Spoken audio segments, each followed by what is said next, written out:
everybody. It is the birthday of the Good Reverend, and I thought that this was a good time to talk about that because there's a lot to talk about. And I I had been feeling pretty bummed out by a lot of what I've been covering, and for some reason I thought this would be less of a bummer, and it sort of is, but it's not ultimately.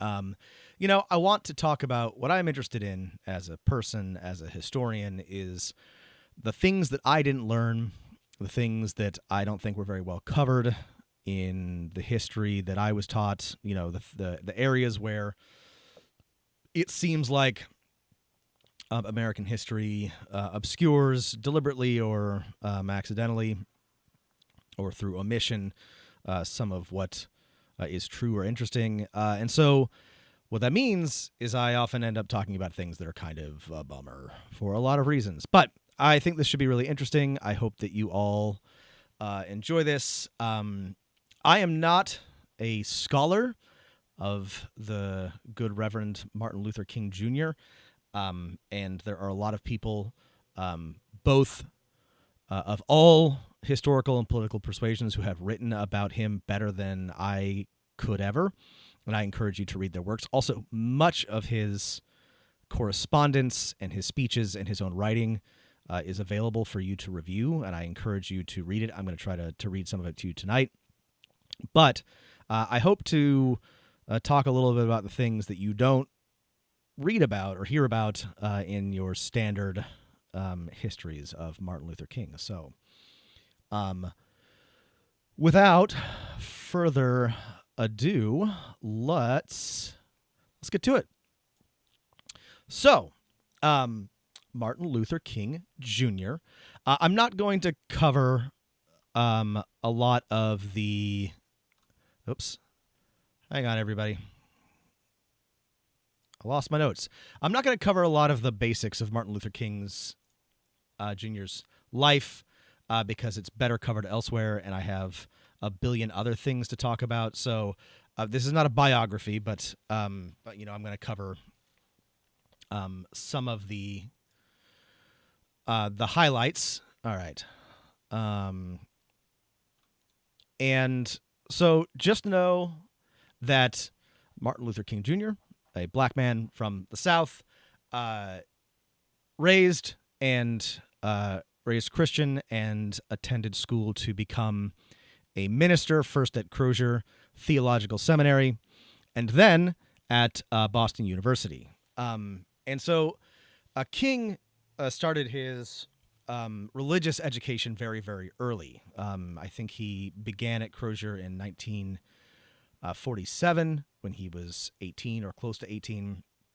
And this is when he was first exposed to what you might call or you might consider radical socialist ideas. He was interested in something called a social gospel or the social gospel, an idea popular among many Christian ministers at the time that you have to be concerned about people's material interests as well as their spiritual interests. He wrote while at Crozier that I must be concerned about unemployment, slums, and economic insecurity. I am a profound advocator of the social gospel. Later, when he was pursuing his doctorate in theology at Boston University, he wrote to Coretta Scott, who would later become Coretta Scott King, the woman that he loved, in a really sappy letter. It's quite sweet, but he writes a lot of nice things. But then he talks to Coretta Scott about socialism, and he says, "I imagine you already know that I am much more socialistic in my economic theory than capitalistic. And yet I am not so opposed." Good question. Liberation theology is, as I understand it, related. A social gospel, and I wish I had written down some of the names associated with it, is more of a 19th, early 20th century philosophy. Liberation theology, I think liberation theology has deeper roots. They're similar. They have different focuses, but similar intents. Thank you, Karate Chop Whiskey. I don't know actually the specifics. I think they're related. was I saying? Oh, I imagine you already know that I am much more socialistic in my economic theory than capitalistic, and yet I am not so opposed to capitalism that I have failed to see its relative merits. Now, when I was doing research, I found several references to this letter that stopped here. So he says, I have failed to see its relative merits. Or I'm not so opposed to capitalism that I have failed to see its relative merits. He goes on to say, it started out with a noble and high motive, specifically to block the trade monopolies of nobles. But like most human systems, it falls victim to the very thing it was revolting against. So today, capitalism has outlived its usefulness. It has brought about a system that takes necessities from the masses to give luxuries to the classes. This, as far as I can tell, was Martin Luther King Jr.'s opinion his entire life. He was always social democratic, socialist. He goes on in this letter to talk about the socialist novel Looking Backward by Edward Bellamy, which is written in 1888. It's a really interesting novel. It's a utopian sort of American thought experiment about socialism, basically. And he was very, very interested in it. He goes on to talk about Marx and dialectical materialism, talks about communism, and all sorts of things. And this is really interesting. This is interesting to me. I'm not going to dwell on it because it's nerd stuff. But he is interested in and sort of sympathetic to the ideas of communism, but he dislikes it for a couple of specific reasons. One is, and this is correct, he understands that in sort of the dialectical framework that communism is a materialist philosophy, right? It understands that the function and the purpose, it places human behavior in a materialist framework. And Martin Luther King Jr. in this letter says, I am an idealist, right? So that he struggles with communism. He's also dedicated to nonviolence at this time. And communism, good or bad, right or wrong, up or down, tends to not be a violent ideology, but, more of a means and ends ideology. And it's also, he also struggles with what he sees as sort of like a cold atheism associated with communism. So, and this is leftist quibbling, ultimately in the American context, none of this makes any difference. But it's sort of important to know that Martin Luther King was very sympathetic to socialism, especially social democracy. He did not consider himself a communist, and this was at a time when there was a distinction between the two. These days, when somebody calls you a communist or a socialist in America, it doesn't matter. They don't know what that is. They don't care. They think that you're an evil, adrenochrome drinking, demon rat. So at the time, there was a ideological distinction. It doesn't matter for a king, and it doesn't matter now, but I think it's interesting. Anyway, so he's exposed to Christian socialism, actual socialism. He reads Marx and Hegel and all these things, and develops a pretty sophisticated understanding of the material needs of the people, which is unfortunate for Martin Luther King, because this is the height of the Red Scare, anti-communism, and the origins of COINTELPRO, counterintelligence operations, ostensibly created to counter communism, but weirdly focused on black people, especially black radicals like Martin Luther King. Black radicals like Martin Luther King, the Black Panther Party, and the Southern Christian Leadership Conference. Again, ostensibly, the purpose of these FBI counterintelligence operations were to counter communism, but under the watchful eye of arch spook J. Edgar Hoover, they really, really, really focused on anything that black people were doing specifically, especially anyone who was vaguely militant. The program was designed specifically to increase factionalism, cause disruption, and win defections inside, specifically, the Communist Party USA, CPUSA. The Communist Party of the United States of America had a very brief period where it was moderately relevant. not very, a little bit. The late 30s, maybe parts of the early 40s. After that, it was essentially an FBI sock puppet. It did nothing of consequence, but it proved to be a really useful scapegoat and object. And frankly, having basically a puppet CPUSA allowed the FBI to do all sorts of really not awesome things, which we'll talk about later. Yes, thanks, Jay Biddy. Fuck Hoover. Fuck Hoover big time. He sucks. He's the worst. I'm going to do a talk on Hoover entirely. I don't know that there's any one person who has done more harm to justice in America than J. Edgar Hoover. But we'll get to that.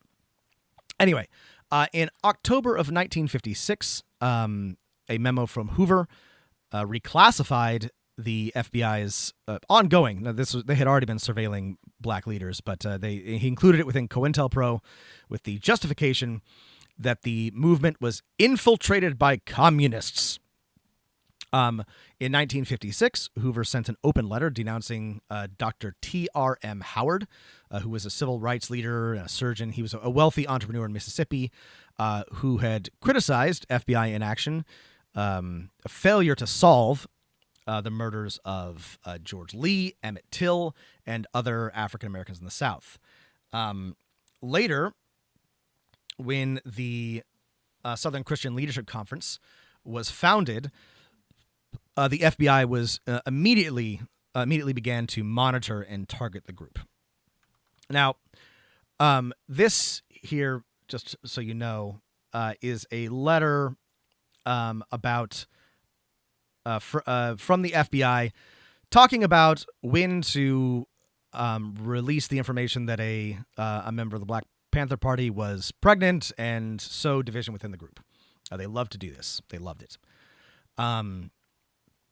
So in 1955, Martin Luther King Jr. joined with others to institute the Montgomery bus boycott, which was a deliberate campaign against segregation to highlight the obviously racist bus policy in Montgomery, Alabama.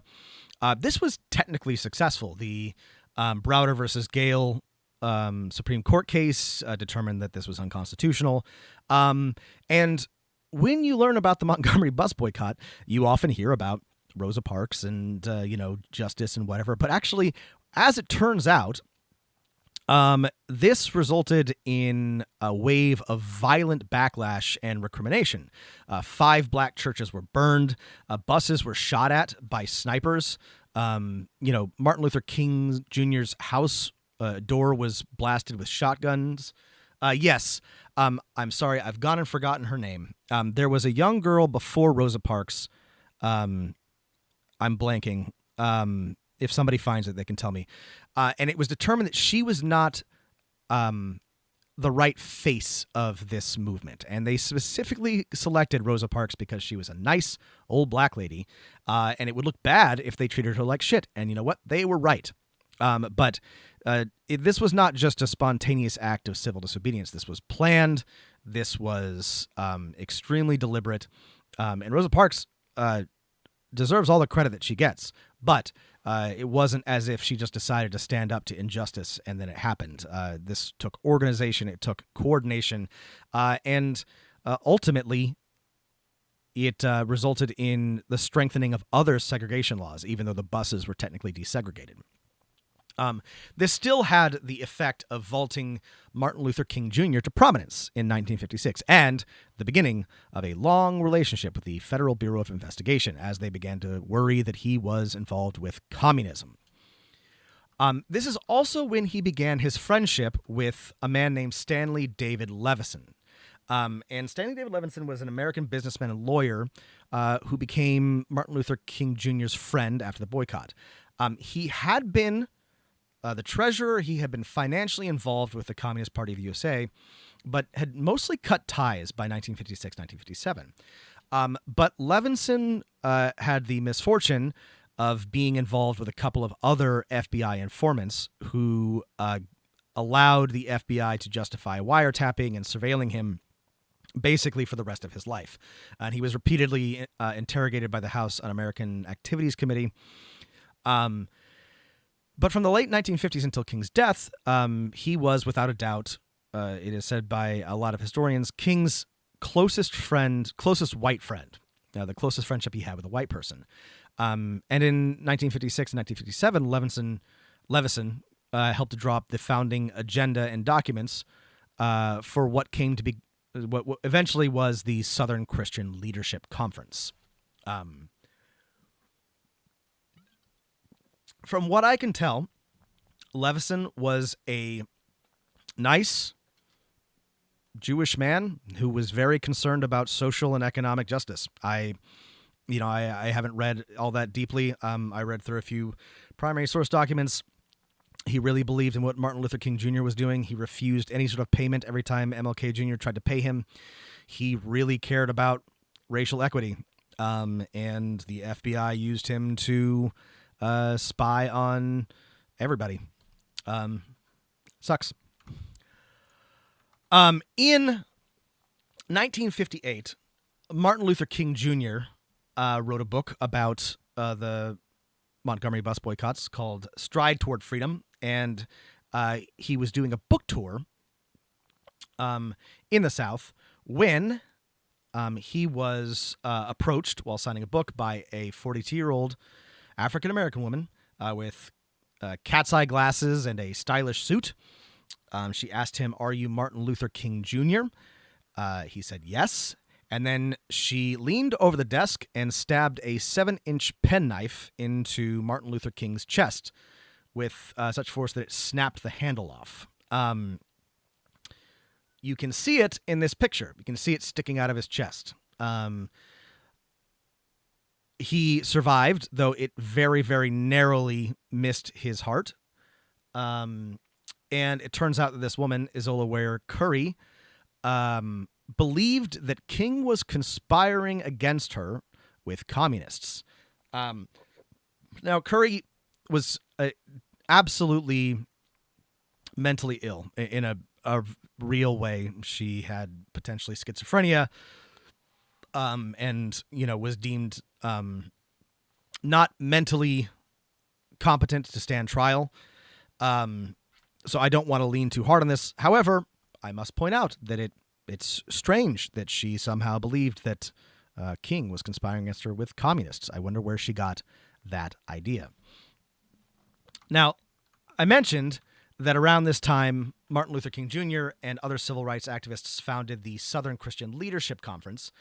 This group was created to harness the moral authority of black churches and their organizing power and their citizenship, their congregations to conduct mostly nonviolent protests in the service of civil rights reform. Involved with this were Levison, a man named Bayard Rustin, who was a black gay man and also had some tentative affiliations with the CPUSA, and a few other prominent members who, again, had tentative, loose affiliations with the Communist Party of the United States of America. This was enough for the FBI to justify wiretapping the organization essentially from the very beginning. Now, I'd like to talk about Rustin more. I just got to touch on it. This really, this talk, it touches on a lot of parts of American history, and it's there's a lot of through lines here.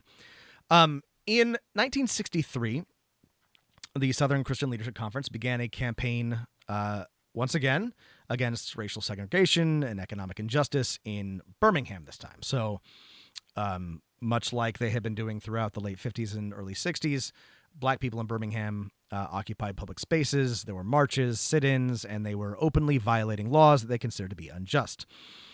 During these protests, the Birmingham Police Department, led by Bull Connor, you have probably heard of this guy, used high-pressure water jets and police dogs against the protesters, including children. You've probably seen images of this. It's shocking. It's pretty terrible.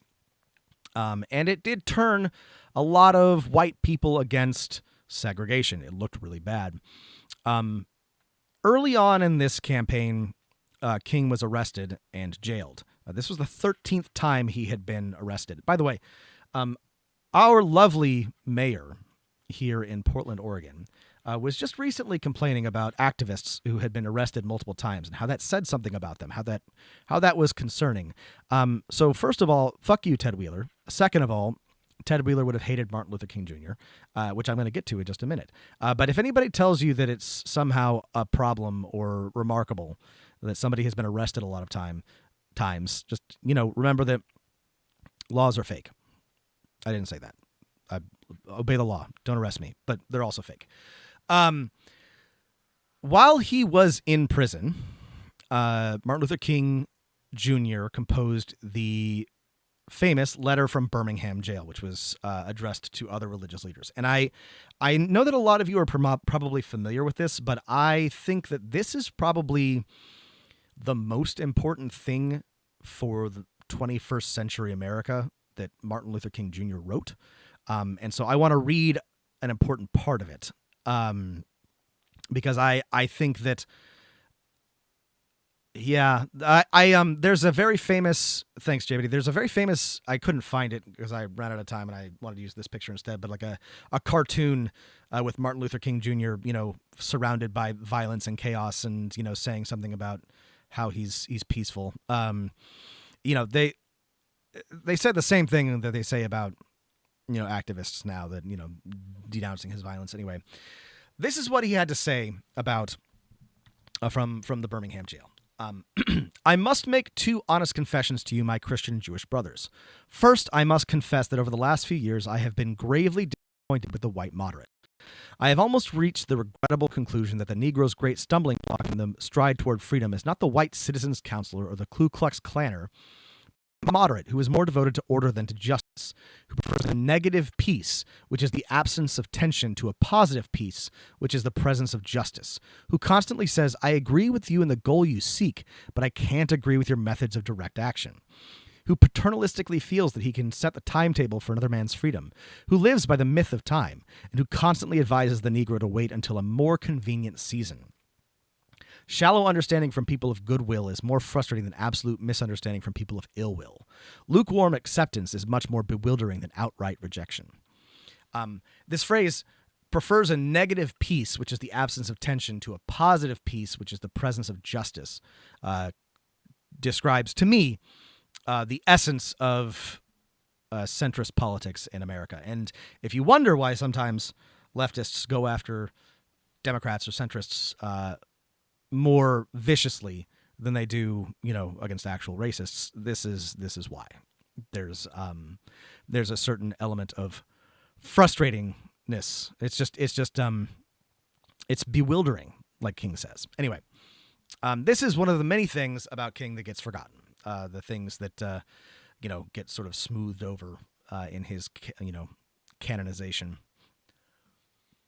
And around this time is one of his more actually, not gonna get that yet. Around this time, the FBI really kicks into gear. They get super worried about Martin Luther King, and Hoover tells Attorney General at the time, Robert Kennedy, that Levison, one of King's closest advisors, is a secret member of the Communist Party. Now, I want to emphasize, Hoover and the FBI knew this was not true. They had absolutely concrete evidence that Levison was not currently involved. Didn't matter. Hoover deployed agents to find subversive material on King, and Kennedy authorized wiretaps on King's home and the SCLC in 1963. In April of 64, King called the FBI completely ineffectual in resolving the continued mayhem and brutality inflicted upon the Negro in the Deep South, which caused Hoover to call King the most notorious liar in the country, which seems like an exaggeration to me. But Hoover did not like Martin Luther King Jr. very much. One wonders what Hoover called Martin Luther King Jr. in private. We may never know. The FBI, also at this time, sent King a compromising tape, included a recording of him carousing in a Washington, D.C. hotel room, along with an anonymous letter, the SCL, this anonymous letter. So this is something I don't know that a lot of people know about, but you should know about. This is a letter that was written by the FBI and sent to Martin Luther King Jr. Anonymously. And I encourage you to read it. It's full of mean things about Martin Luther King Jr. It is true that MLK Jr. was a philanderer. I don't care about that. You can make your own judgments as you see fit. But you'll notice down at the bottom, it says, King, there is only one thing left for you to do. You know what it is. You just have 34 days in which to do this thing. There is but one way out for you. You'd better take it before your filthy, abnormal, fraudulent self is bared to the nation.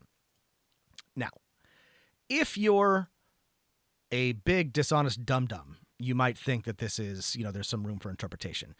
It is obvious that the intent of this letter was to get Martin Luther King Jr. to commit suicide. That was the intent of this letter. It was kind of a weird long shot by the FBI, but that is absolutely what the intent of this letter is. The only reason why we know about this letter, by the way, is because a group of activists broke into an FBI office and stole it. I would never condone that course of action because that is illegal and wrong. But I just want to highlight that that's the only reason that we know. And one must wonder about other things that we don't know. Good question about the investigations. So with both the bombings of the black churches as well as the shootings in Montgomery after the boycott, eventually they're linked most of the time to the KKK. I don't know that a lot of arrests or charges are brought. Good question about the people who broke into the FBI office. I don't know enough about them. They might have been there. I did not have time to do a lot of research, so I can't tell you.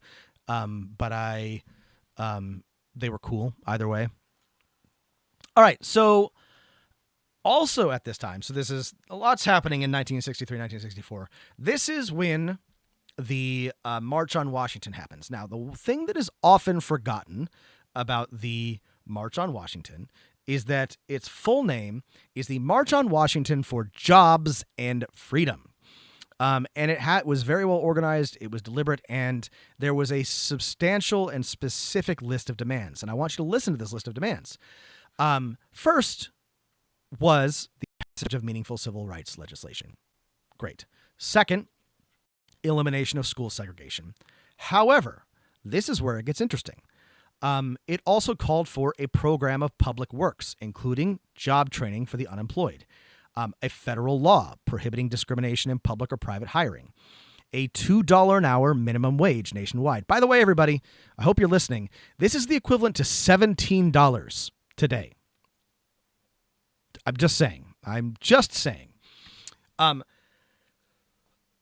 Enforcement of the 14th Amendment to the Constitution, reducing congressional representation from states that disenfranchise citizens, Fair Labor Standards Act that is broadened to include employment areas that were then excluded, and withholding of federal funds from programs that tolerate discrimination.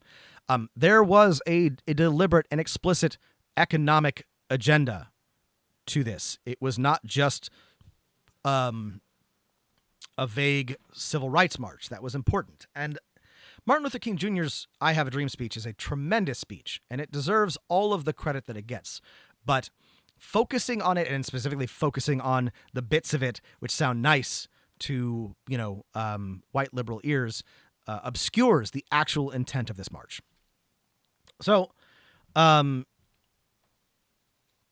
there is success. Civil rights passes. Kennedy, manages to, pull something out of his ass. Things happen. It's, progress is made, but not all the progress that King and his peers were hoping for. And throughout this time,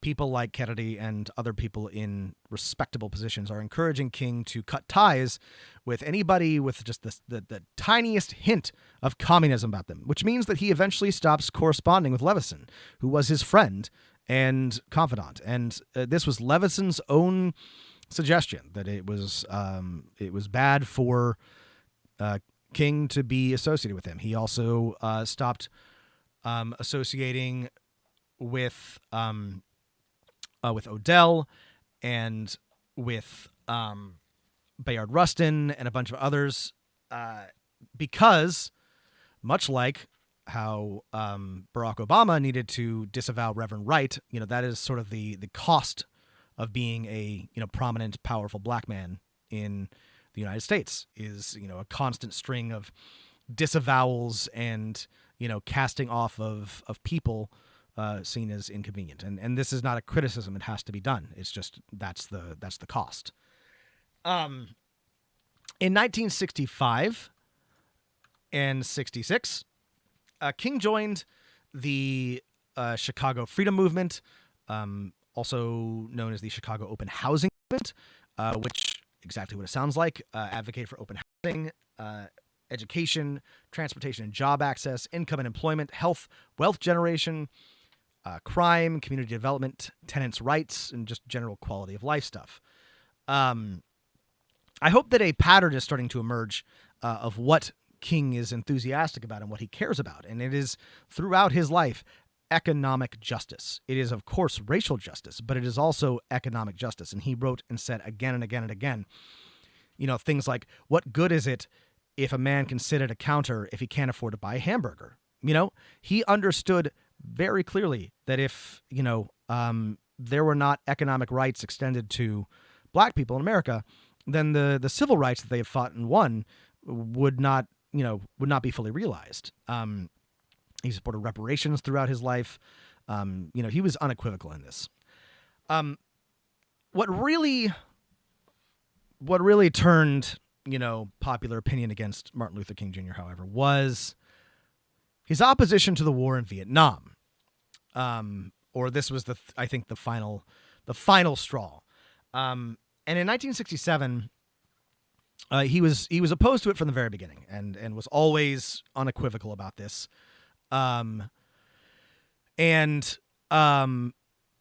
67, he gave a speech where he said a lot of good things, but I want to read a little bit of it. And he said, among other things, some 1 million Vietnamese children have been casualties of this brutal war, a war in which children are incinerated by napalm, in which American soldiers die in mounting numbers while other American soldiers, according to press accounts, in unrestrained hatred shoot the wounded enemy as they lie on the ground, in a war that mutilates the conscience. These casualties are enough to cause all men to rise up with righteous indignation and oppose the very nature of this war. He lists 4 casualties of the war, and the third casualty, in addition to casualties, is the third casualty of the war in Vietnam is the Great Society. Despite feeble protestations to the contrary, the promises of the Great Society have been shot down on the battlefield of Vietnam. The pursuit of this widened war has narrowed domestic welfare programs, making the poor, white and Negro, bear the heaviest burdens both at the front and at home. It is estimated that we spend $322,000 for each enemy we kill, while we spend in the so-called war on poverty in America only about $53 for each person classified as poor. We have escalated the war in Vietnam and de-escalated the skirmish against poverty. It challenges the imagination to contemplate what lives we could transform if we were to cease the killing. This was unlike King's other efforts, unacceptable to polite society, and people began to turn against him. White people, mostly. And then in 1968, King joined with other Southern Christian Leadership Conference leaders to launch the Poor People's Campaign. And this campaign, exactly what it sounds like, demanded economic and human rights for poor Americans of diverse backgrounds. It was very much multiracial. There were a lot of immigrants and Black, Asian, working poor involved with this. There were an organized set of demands sent to Congress and certain agencies, and then there was going to be a protest camp set up on the Washington Mall in the spring of 1968. It was motivated by the desire for economic justice, the idea that people should have what they need to live. King and the SCLC had focused on this more exclusively after observing that the gains they had won in civil rights had not improved the material conditions for many African Americans. And it was aimed very, very sharply at alleviating poverty, regardless of race. Unfortunately for King and for the Poor People's Campaign, in March, March of 1968, King went to Memphis, Tennessee, in support of the black sanitary public works employees who had been on strike since earlier that month for higher wages and better treatment. While there, King was fatally shot by James Earl Ray on Thursday, April 4th, 1968. This essentially strangled the Poor People's Campaign in its cradle. It never really got off the ground without King. People were shocked and grieving. The country was plunged into chaos, and it never really made much progress. Given that this is radical history, I want to acknowledge that Ray's, Karate Chop Whiskey, this is a really good speech, and if you do anything after this, you should read King's last speech because it's a barn burner. Thanks, BGD. I'll fix my YouTube description. Anyway, you should read that speech. It's a really good one. Anyway, so he was shot, and given this is radical history, I must acknowledge that Ray's lawyers throughout the rest of his life maintained that he was a scapegoat.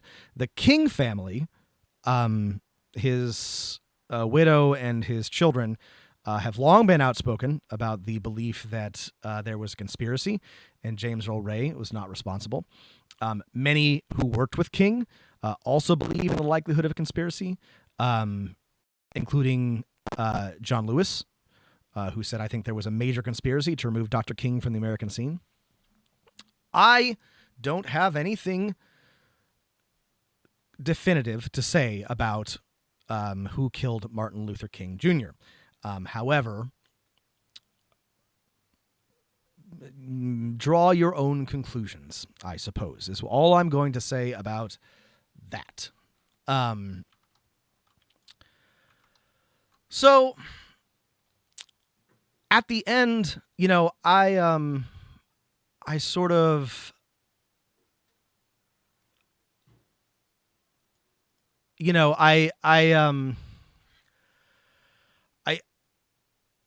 sorry, what am I trying to say here? Martin Luther King Jr., right, he's a towering figure in American history. One of few people universally loved by both sides of the political spectrum. Somebody who is essentially it cannot be criticized, right? In that group are what, like Abraham Lincoln, George Washington. I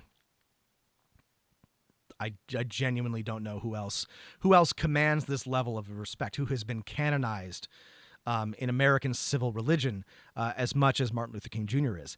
And what's frustrating to me about that is that in all of these cases, right, it's a question of myth making, right? This is how history is. We decide what we remember. We decide how the history is told. And that's fine. Ultimately, we have to decide the history that we are telling, right? But so much of King's faith, his philosophy, his life has been erased or boulderized, has been smoothed over or simply forgotten. So much of the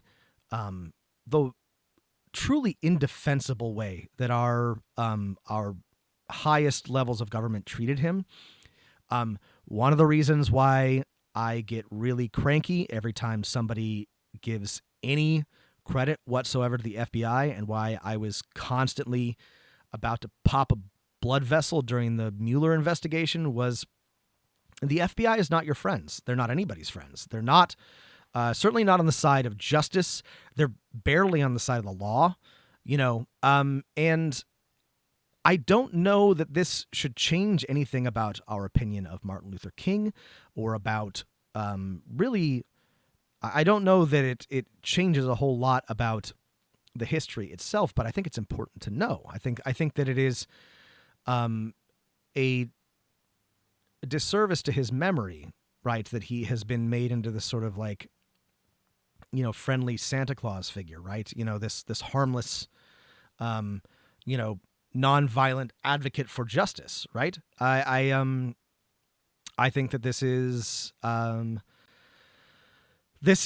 Scully and Mulder are the only good FBI agents. Sorry, thank you, Terwilliger Van Buren. That's true. There are 2 good FBI agents, and that's because they investigate ghosts and aliens, not people. But, I also think that we should talk about where he's imperfect. Yes, he cheated. He was not always perfect. He didn't always not make good decisions. That's okay. We need to be able to talk about the ways that our heroes, because he is a hero, are human. We talked about John Brown a few weeks ago. A man who was ultimately right about everything and frankly did nothing wrong, but was a piece of shit to his kids, and so, God, if there was one thing that I wish that they would really teach in schools, it's a better history of Martin Luther King Jr. There are a lot of things that I wish that we covered, but he was a giant of a man, and he was, he wasn't perfect, and he was supported by a lot of other people, but he was a champion for justice in a way that deserves a celebration. And one of the really disappointing things about the way that we remember him is that it obscures one of the things that he was fighting for, which was better economic and material conditions for Black Americans and for all poor Americans. He was concerned, as all good Christians ought to be, in his opinion, with the plight of the poor. And the fact that has been lost, that whole impulse is basically dead in American politics.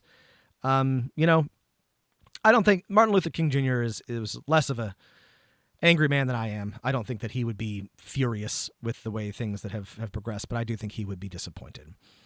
And so on this, anniversary of his birth, I hope you'll, think about that and remember him. And I hope that we can all work toward making the world into, something a little bit more like what Martin Luther King Jr. would have liked.